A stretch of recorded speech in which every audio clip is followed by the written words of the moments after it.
I wanted to be a doctor from when I was about 7 years old, I think. And at that stage, I knew that I was going to go to university, but I didn't know what I was going to be. My father was an architect and my mother was a journalist, and I didn't want to do either of those to compete. And the only other professionals I probably knew were a doctor and a dentist, and I certainly wasn't brave enough to be a dentist. So it started off probably like that. But as I got older and went through high school, I think, I did see more. I had, illness in the family. And I think, I saw hospitals and doctors and thought how much they helped and wanted to be like them, as a simple answer. It's probably a lot more complicated, but that's how it seems.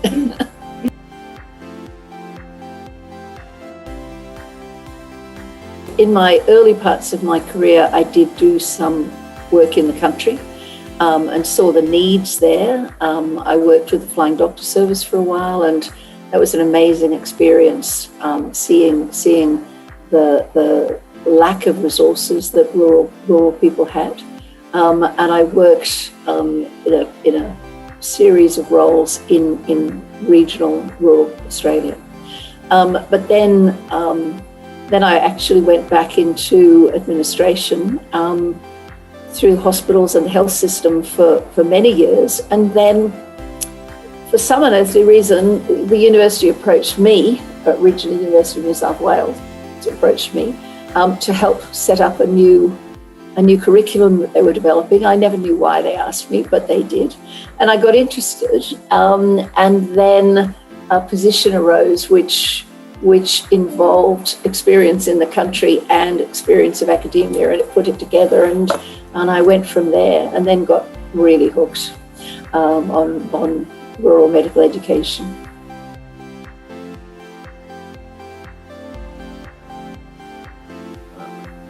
I make no secret of the fact that in my previous job, I was certainly educating medical students in the country. And we were doing it pretty well. We set up a very good rural clinical school. And to be honest, I fought against Charles Sturt setting up a rural medical school, because I said, we can do it the way we are. So why would we start a new medical school where nobody's done anything before?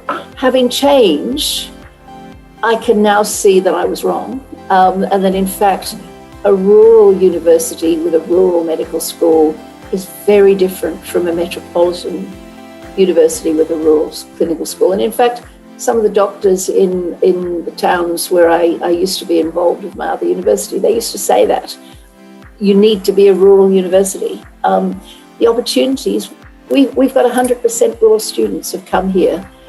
It means that some of them are from the local area, so they can stay, have their families and their friends, and build those, maintain those supports. But for other students, they want to be rural doctors. They want to come and work and study in a rural place. It costs them a lot less from accommodation and everything else. Most families can't afford to send their children off just to a 6-year or 5-year program. And here it's much, much less expensive, but it's also rurally focused. So the way we've set up our program is, it has built on experience of other things, but it's all designed to encourage students to come in from a rural place and learn in a rural place, develop and maintain relationships in a rural place, and hopefully then aspire to becoming a doctorate in that area. So with all of our clinical placements, we're doing a lot of attachments in small towns to general practices in small towns, with the idea that the students go back each year and build up their links with those communities, so that by the end of 5 years, they've really associated into that region, and feel they belong. Hopefully, in some cases, it's actually where they come from. We are trying to give our students the opportunity to to go home to do their clinical placements in there, and I think that's pretty exciting, which is something we could never achieve before. So that's the huge opportunity. Everybody at this university is rurally focused, so that you don't have to explain why it's important, or even that it is important. It's just accepted, and everybody wants to help, which is wonderful as a place to work. Yes, people. This medical school, it was long, hard fought for by the community here in Orange and the Central West, and they do take a huge interest in it. And the local politicians, the local community members, they're wonderful about their involvement with the school and any support they can give us. And same in other rural communities across New South Wales. As far as COVID's concerned, it was a very interesting experience, in that I was actually overseas when COVID hit, and I was pretty much the only employee when COVID hit. And there I was, floating somewhere off South America, not being allowed to land. We'd gone down to Antarctica, and they wouldn't let us land back in Chile. They were Santiago. They were firing guns at from the shore at our ship. So it was quite exciting.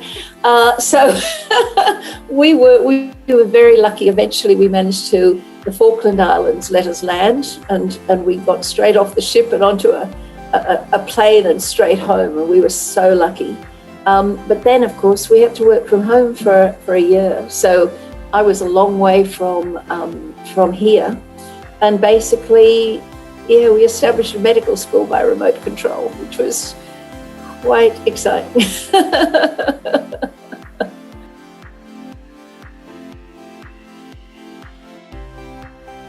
Some of the staff have come with me, which would be, almost inevitable, you would think. So I've managed to attract some of my former colleagues to come and join us. Others of them, we've managed to attract some new doctors to town, which I think has been, they had the opportunity to come to work at the university as well. And then others of them are the local doctors who have been wonderful and who've agreed to come and teach with us, because they believe in teaching rural kids in a rural place.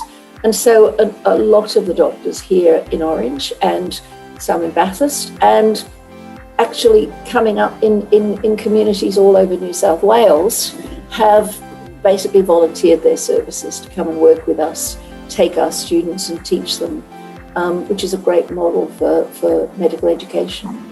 We all get a real buzz out of belonging here, to have the opportunity to set up a school, which from our experience, and there are a lot of people here with experience, we really think it is the best way of teaching and getting, doing the things that we're doing.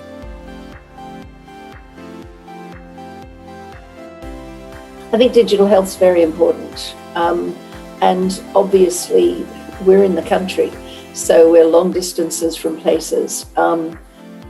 We have already discussed with the LHD the possibility of our students being attached to the telehealth unit.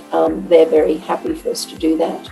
And I think it's really important that doctors know how to work telehealth.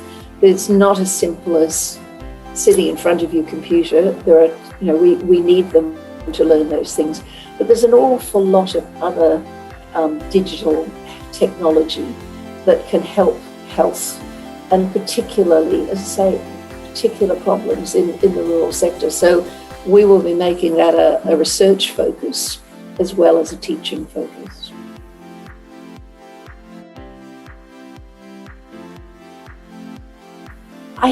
When you say better health, I sincerely, I think it contributes. I don't know that if your only source of medical care is on a computer, then I don't think that's ideal. but as a supplement to having a good medical care, even if it's at a distance. I think it's really important. And so I think it has a huge part to play in the future of medical care, but it doesn't replace the doctors that are so badly needed in the rural areas. To be honest, yeah, it's been wonderful. So I guess for me, that's the benefit. You've given me an opportunity that I never thought of. It was a pretty painless way of doing it, but it's well, say we've got this medical school now, and so not just me coming, but then the other people who've come as a result of me coming. There's been a roll-on effect, and I think I like to think that it's been a good thing on both sides.